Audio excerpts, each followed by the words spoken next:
Greetings to you all, ladies and gentlemen. My name is Brenda Candiero, and once again, thank you very much for joining us as the Profeeds Tech team as we bring to you best management practice. So I'm here today in Marondera. We are at Mr. Sekeso's farm, and we're just going to go through what he's doing at the farm, and at the same time, I'm also just going to be going through the recommended practice when we talk about goat production. So I think now Zimbabwe has embraced goat farming as a business, and where we are right now, I think they started small, but their head is growing, and it has now been commercialized. So in Zimbabwe, we do have several breeds, mostly for meat production, even though there are a few breeds that are also coming in for milk production as well. So here at Mr. Sekeso's farm, we have 3 breeds. I think we've got the Matebele, we've got the Mashona breed, and we've also got the Bua breed as well. And what they are basically doing is that they are doing crossbreeding. So they are crossing the Mashona and the Matebele with the Bua, and they are also doing pure breeding as well with the Bua goat, just for them to get the advantages that come about from all the breeds that are there.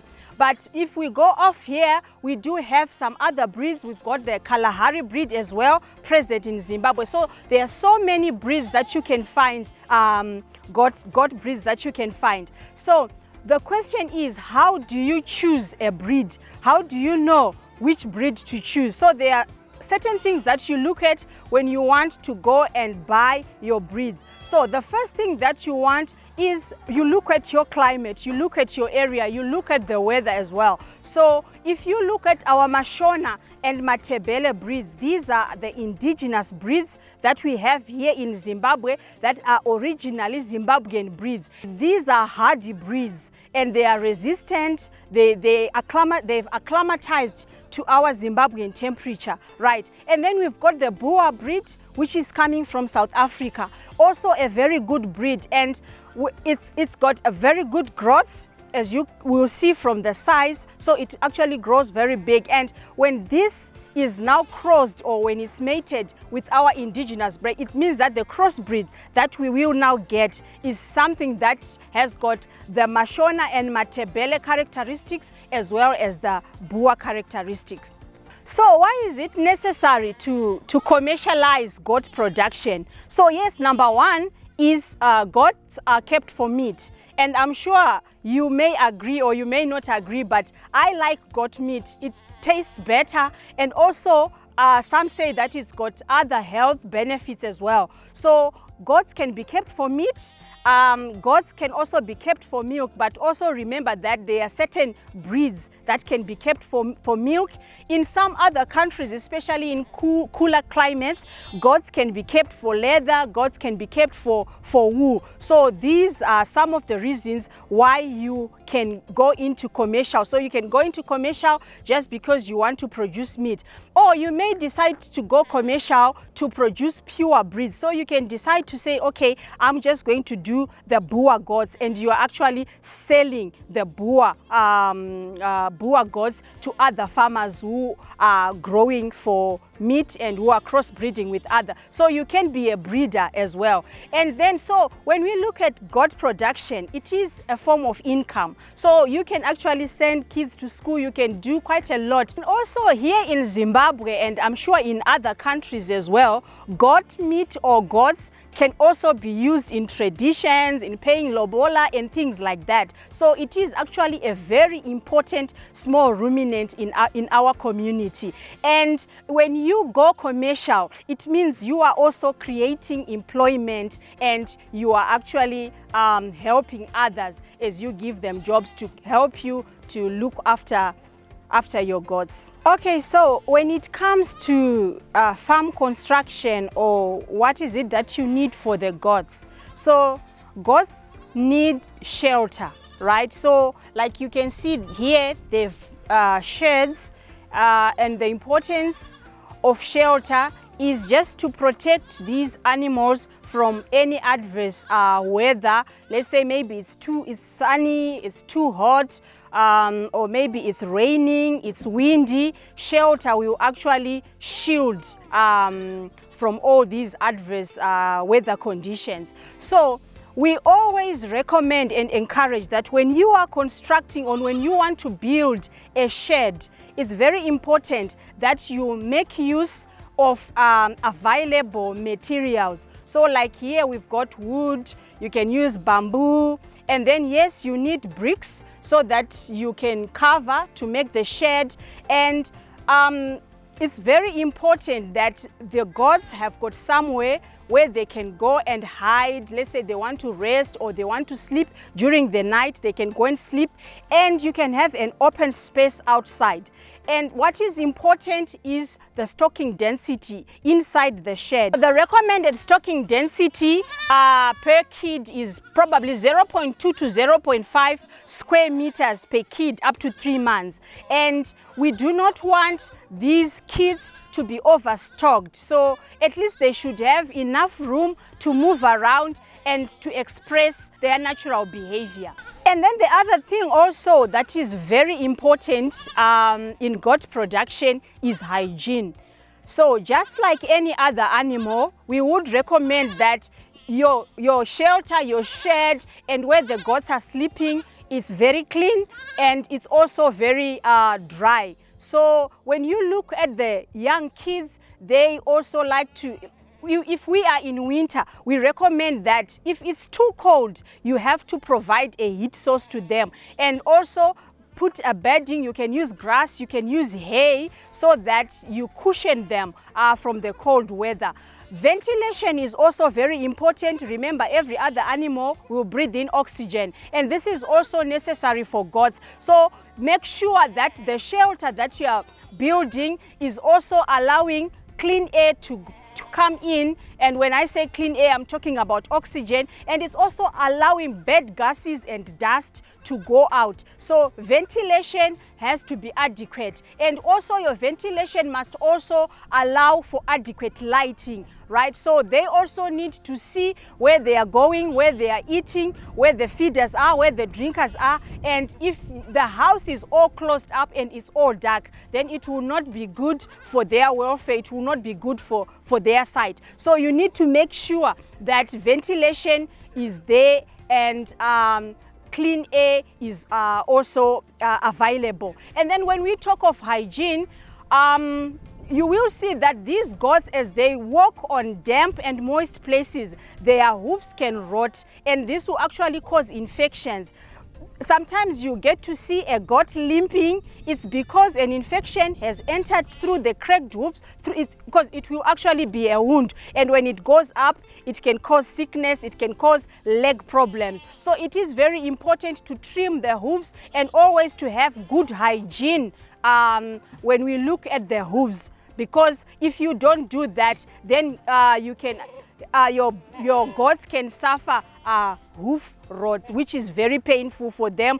And whenever the goats cannot walk properly, it means it's going to be difficult for them to walk, to feed, to walk, to drink water. So hygiene is very, very important, right? Another aspect of management that we also need to look at is your water management. So remember, we always encourage that all farm animals have a right to clean water. And we always say that when you walk into your goat place or your chicken place or your pig place, if you cannot drink that water, then it means that water is not safe for your animals. So provide clean water. If your water source is not trustworthy, then it's very important to treat the water with chlorine or whatever disinfectant that you can add to the water, so that the goats have access to clean water. So this also goes for the drinkers, the water troughs. These need to be cleaned. When water troughs or your drinkers are not cleaned thoroughly, they will start to be slimy And when you feel that with your hand, it means that bacteria has now started to build up, and this can cause infections. Remember, dirty water can bring diseases to your head of gods. So it's very important, and always make sure that water is available all the time, whether we are in winter or we are in summer. It's very important that the gods have access to clean and safe water. Then also, another thing that can affect goat production are external and internal parasites, right? So when I talk about external parasites, I'm talking about things like lice, things like ticks, you know, and they affect the health of your flock. And internal parasites, these are probably your tapeworms, your lungworms, and they will also affect the health of your goat. So it is very important, depending on the season where you are. Probably if it's in summer, we actually encourage that you plunge deep your goats every week. But maybe when it's winter, maybe you can do it once in every fortnight. So this is for you to be able to control the ticks, because remember, ticks do bring deadly diseases to your herd of animals, right? And then deworming is also very important to get rid of all those worms that can be ingested, that can get into the gut of the animals and will affect the performance of your goats. So sometimes you can have good feed, you can have good fodder, you can have good grass around, but when your animals are infected or they are infested with worms, it means that all the feed that you are feeding is all going to the worms. So once in a while, especially for those goats that go out into the paddocks, it's very important that you have a deworming routine that you follow. You have a dipping routine that you follow. And when we talk about dipping and disinfecting your place, it's also very important that whatever chemical that you are using, please make sure that you go through the directions of diluting that chemical so that you do not affect the strength of your chemical. So you need to read through the bottle or the pack, or you ask the people where you've bought it from to say how best can you use it, because if you don't follow the instructions, then sometimes it will not be effective. So you may deworm, but you will not get rid of the worms, or you may dip them, but you may not get rid of the ticks. So it's very important to follow instructions when you are using these chemicals. Okay, so I'm holding this beautiful young kid, and I just want to talk to you about the importance of ear tagging. I'm sure if you look around in here, you can see that almost every goat has got an ear tag on it. And the purpose of ear tags, number one, is for identification. So you would want to know who is who. If you don't tag them, if you don't put any identification codes on them, it means you can lose track. So it's very important for record keeping to say that, for example, let's say a doe gives birth. You need to know which one has given birth and how many times has it given birth to twins, so that you keep record. So an ear tag, this one is still small, and it's yet to get its ear tag, but it will just be put here and it will identify this young kid. So it means, let's say this kid gets lost or is stolen, and when now you want to identify, you can actually identify it using the ear tag code or the ear tag number. Ear tags are also very important. Let's say something happens and now you want to claim from your insurance company. If you present the records to them, then they are so sure that you were doing your record keeping so well and your identification so well as well.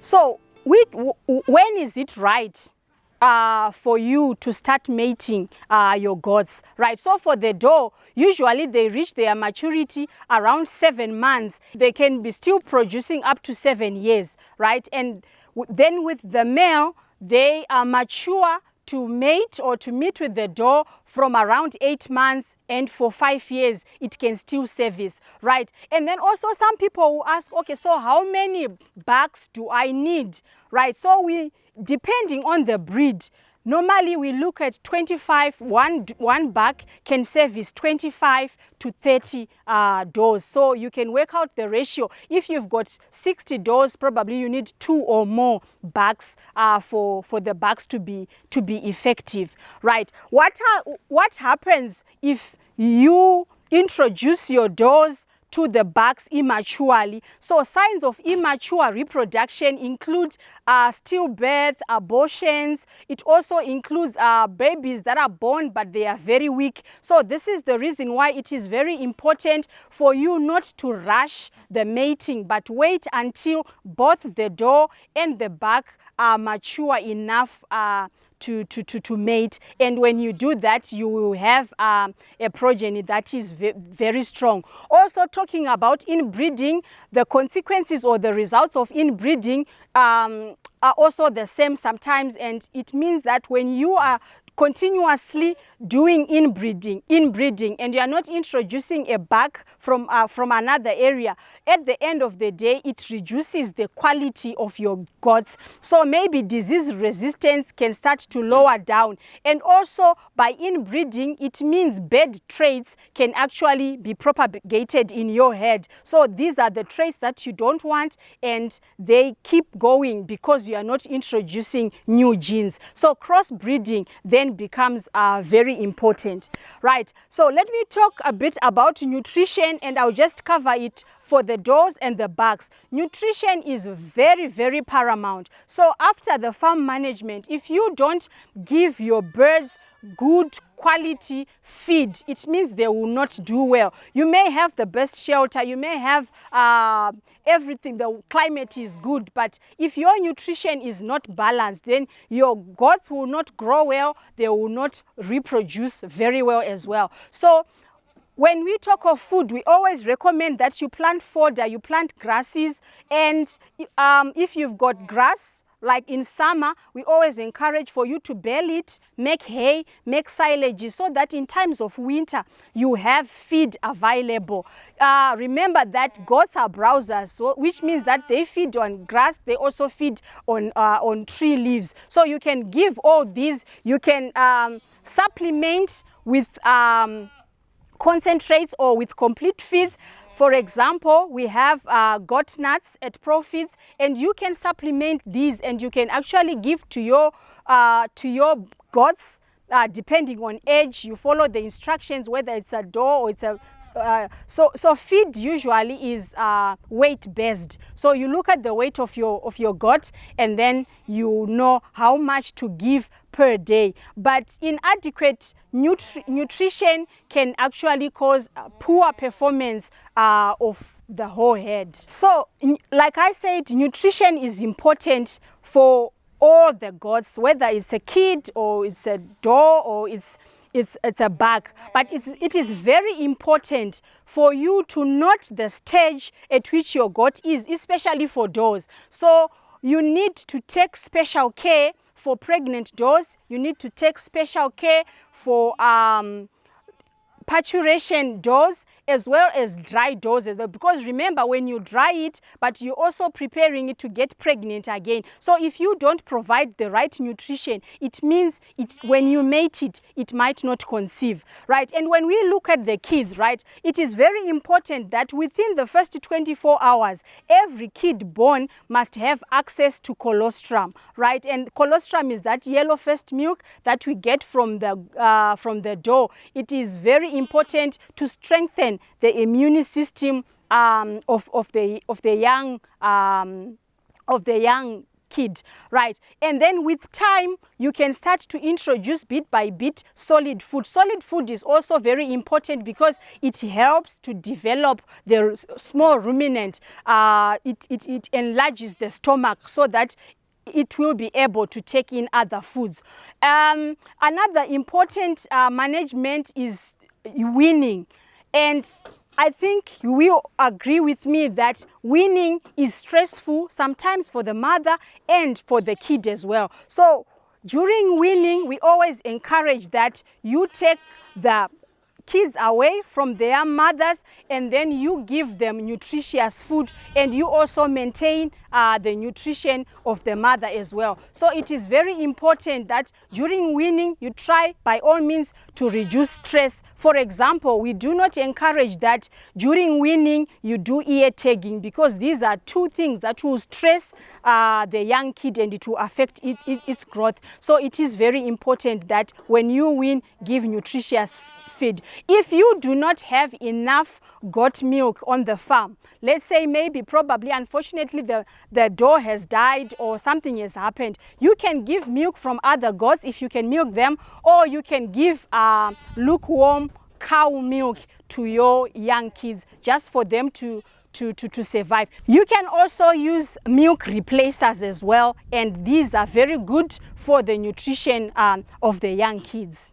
The nutrition of the buck is also equally important. So it's very important that when you are feeding, we do not want the bucks to be overweight, because it will reduce their performance. So make sure that they get adequate but not excess feed. When we look at the young males, sometimes when you are doing your selection, you can choose to castrate some. And the importance of castration is, you don't want to propagate the genes. So you just have to castrate it, and then it grows for meat. And you will notice that all the castrated goats will actually grow faster, and you can sell them off as meat. So selection is also another important aspect. Whenever you are selecting, you must know what you are selecting for. So is it the size? Is it the reproduction trait? What is it that you are looking at? So you select, and those males that you do not want, you can castrate, and you only keep the genes that you want, and those are the kids that you will not castrate. Last but not least, I will talk to you about the health or disease management. Right. So it is very important that whenever you have a very sick flock or head, whenever you have a very sick head of goats, please call the vet doctors to assist you. But like I've spoken about deworming, I've spoken about dipping, all these are done to control or to keep your head healthy. So number one that you need to take care of is biosecurity. And biosecurity means you are protecting your head. So even fencing is biosecurity. Putting wheel dips is a form of biosecurity. When you bring in when you buy a new goat or new goats, we always recommend that you pen separate them. Do not mix them with your flock. Monitor them for a few days before you start to mix them, because sometimes you risk to bring other diseases from other farmers into your head. So it's always important that when you've got new goats coming in, you pen separate them first, right? When we talk of diseases, it is very important for a goat farmer to know the different diseases that affect goats. So you should be able to detect the symptoms. And even before you know what disease it is, you must be able to tell the difference between a sick goat and a healthy goat, right? And you will find that a sick goat, the fur sometimes is rough, it's not smooth, it's not smart. If you look at the eyes, they are wetty, the nose is running, and even when you look at the color of the eyes, sometimes it's showing you that something is wrong. So be able to tell the difference between a healthy goat and a sick goat. And when you do that, this is when you can be able to call for a vet doctor or to pen separate. Whenever you notice that a goat is not feeling well, we always recommend that you pen separate it and you treat it separately, just because if you leave it with the other goats, the infection can actually spread, right? And the other thing that you can also note is the type of droppings or the type of dung that is coming out of your goats. If it's looking like diarrhea, or if the kids are pestered at the valve, it means that there is really something wrong in their gut, and it's showing you that probably you need to call a vet doctor or to administer whatever medicine that needs to be administered. The disease control protocol will include your dipping, it will include deworming, it also includes vaccinations as well. We have foot and mouth disease. These are viral infections that when you do not vaccinate your goats, when these diseases come to your farm, your goats may all die. So it is important, ask your vet doctors around you and they can actually give you guidelines as of when and where you can get these vaccines for these viral infections. So it is very important to maintain the health of your herd in a very good condition, because remember, a healthy herd is a happy herd. Okay, so ladies and gentlemen, I think that's all about it today on our masterclass, and I do hope that this goat masterclass will help you, will encourage you to want to start your own goat project, or if you already have one, it is very important for you to commercialize it, start making money out of it. From me, Brenda Candiero, and the Profeeds Tech team, I say goodbye.